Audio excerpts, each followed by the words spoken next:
नमस्कार दोस्तों, स्वागत है आप सभी का आपके अपने चैनल फ्री एजुकेशन वार में, जहां हम कंप्लीट इतिहास का अध्ययन करेंगे स्टेप वाइज। और इसी कड़ी में आज हम ताम्र पाषाणिक संस्कृतियों का अध्ययन करेंगे। अब सवाल ये उठता है कि ताम्र पाषाणिक संस्कृतियां, इन्हें नाम क्यों दिया गया।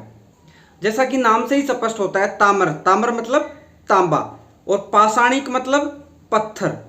तो जिस संस्कृति में तांबे और पत्थर दोनों के बने हुए औजारों का प्रयोग किया जाता था, उसी संस्कृति को हम क्या कहते हैं, ताम्र पाषाणिक संस्कृति।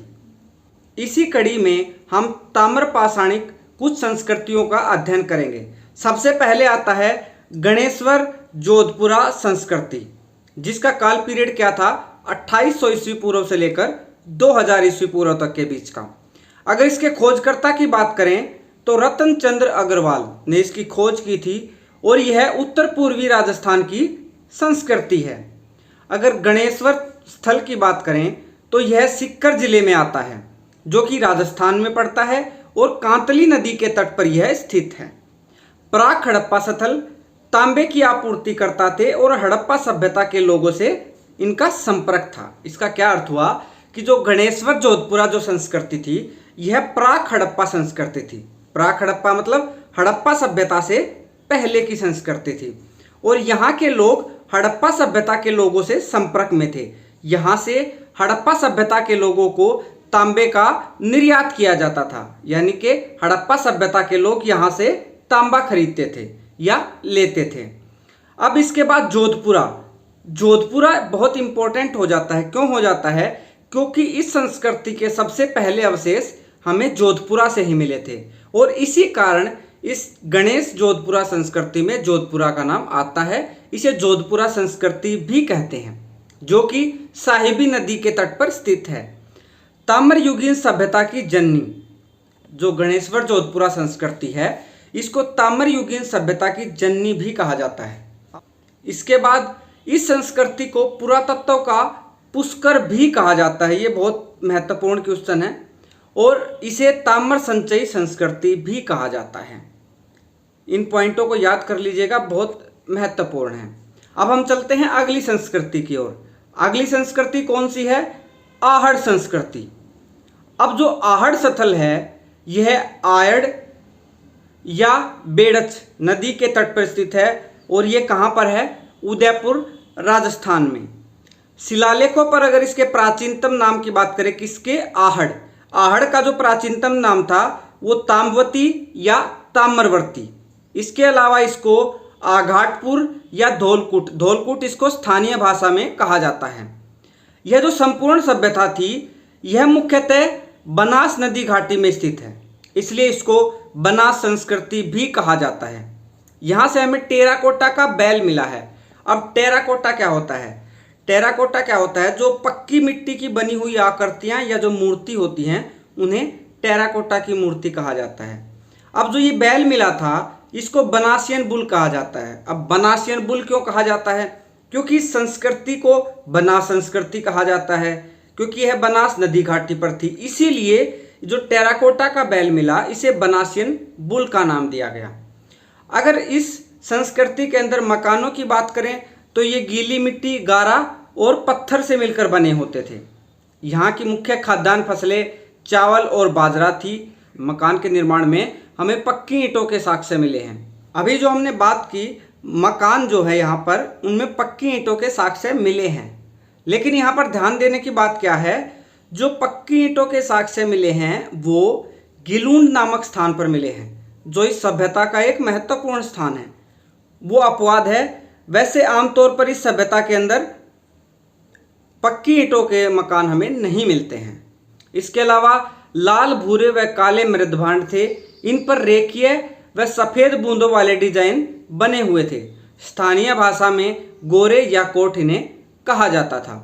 अगर इस संस्कृति के खोजकर्ता की बात करें तो अक्षय कीर्ति व्यास ने इस संस्कृति की खोज की थी या उन्हें इसका श्रेय दिया जाता है। अगली ताम्र पाषाणिक महत्वपूर्ण संस्कृति की बात करें तो उसमें मालवा या कायथ का स्थान आता है, जिसका काल पीरियड था 1700 ईस्वी पूर्व से लेकर 1200 ईस्वी पूर्व तक। इसके जो खोजकर्ता हैं वो हैं वीएस वाकणकर, जो कायस्थ स्थान है ये उज्जैन के निकट काली सिंधु नदी के तट पर स्थित है। कायस्थ से हमें आहड़ संस्कृति के भी साक्ष्य मिले हैं। इससे जाहिर सी बात है यह स्थान बहुत ही महत्वपूर्ण हो जाता है। अगर इस संस्कृति के विस्तार की बात करें तो मध्य भारत से लेकर दक्कन तक इस संस्कृति का विस्तार है। तांबे के स्थान पर पत्थर की अधिक वस्तुओं की हमें प्राप्ति हुई है। यहीं पर एक स्थल है नवदाटोली जो कि नर्मदा नदी के तट पर है और मालवा संस्कृति का यह सबसे बड़ा केंद्र है। उसके बाद अगली हमारी संस्कृति है जोरवे संस्कृति, जिसका काल पीरियड 1400 ईस्वी पूर्व से लेकर 700 ईस्वी पूर्व तक का है। जोरवे जो है वो अहमदनगर जिले में गोदावरी नदी के एक सहायक नदी पड़ती है परवरा नदी, उसके तट पर स्थित है। दायमाबाद इस संस्कृति का सबसे बड़ा स्थल है और इनाम गांव जो कि महाराष्ट्र में पड़ता है वहाँ से हमें किलेबंद बस्ती मिली है और उसके चारों तरफ हमें एक खाई दिखाई देती है। ये बहुत महत्वपूर्ण हो जाता है।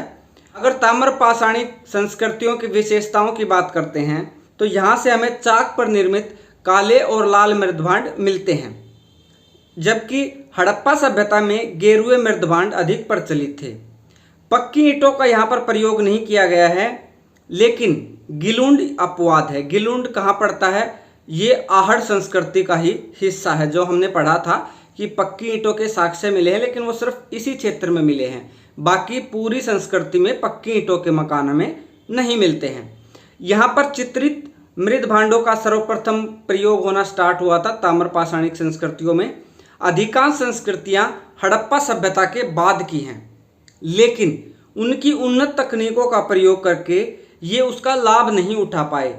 वे तांबे में टिन मिलाकर कांसा बनाना नहीं जानते थे। इसका क्या अर्थ हुआ? जैसे अगर हम ताम्रपाषाणिक संस्कृतियों के कालक्रम को देखते हैं तो ये हमें लास्ट में जो जारवे संस्कृति है वो तो 1400 ईस्वी पूर्व से लेकर के 700 ईस्वी पूर्व तक की है, जबकि हड़प्पा सभ्यता लगभग 2500-2600 ईस्वी पूर्व की है। और हड़प्पा सभ्यता में कांसे का प्रयोग किया जाता था। कांसा कैसे बनता है? तांबे में टिन मिलाकर। और ये संस्कृतियाँ उनसे लगभग 2000 साल बाद की होने के बावजूद कांसे बनाने का इनको जानकारी नहीं थी। इसीलिए था कि हड़प्पा सभ्यता की जो कांसा बनाने की जो तकनीक थी उसका ये प्रयोग नहीं कर पाए। काफ़ी बार एग्जाम में इनसे भी सवाल आता है कि जो ताम्रपाषाणिक संस्कृतियां हैं उनको काफ़ी बार कालक्रम में लगाने से संबंधित सवाल आ जाता है। तो सबसे पहले जो गणेश्वर जोधपुरा संस्कृति थी उसका कालक्रम 2800 ईस्वी पूर्व से 2000 ईस्वी पूर्व। आहड़ संस्कृति 2100 ईस्वी पूर्व से लेकर 1600 ईस्वी पूर्व तक। ये दोनों संस्कृतियां कहाँ पर पड़ती हैं? राजस्थान में। उसके अलावा मालवा संस्कृति या कायस्थ संस्कृति का नंबर आता है और उसके बाद जारवे संस्कृति आती है। इनका आप कालक्रम भी याद रख लीजिएगा, महत्वपूर्ण है, काफ़ी बार एग्जाम में क्वेश्चन आ जाता है। आज के लिए इतना ही। अगर आपको हमारा ये वीडियो पसंद आया तो इसे लाइक ज़रूर कीजिएगा और कमेंट करके ज़रूर बताइएगा कि आपको हमारा ये वीडियो कैसा लगा। हम यहाँ पर कंप्लीट इतिहास को पढ़ेंगे, स्टेप वाइज पढ़ेंगे। चैनल को सब्सक्राइब कर लीजिएगा ताकि अगली वीडियो की आपको नोटिफिकेशन मिल जाए। जल्द मिलते हैं, तब तक के लिए नमस्कार।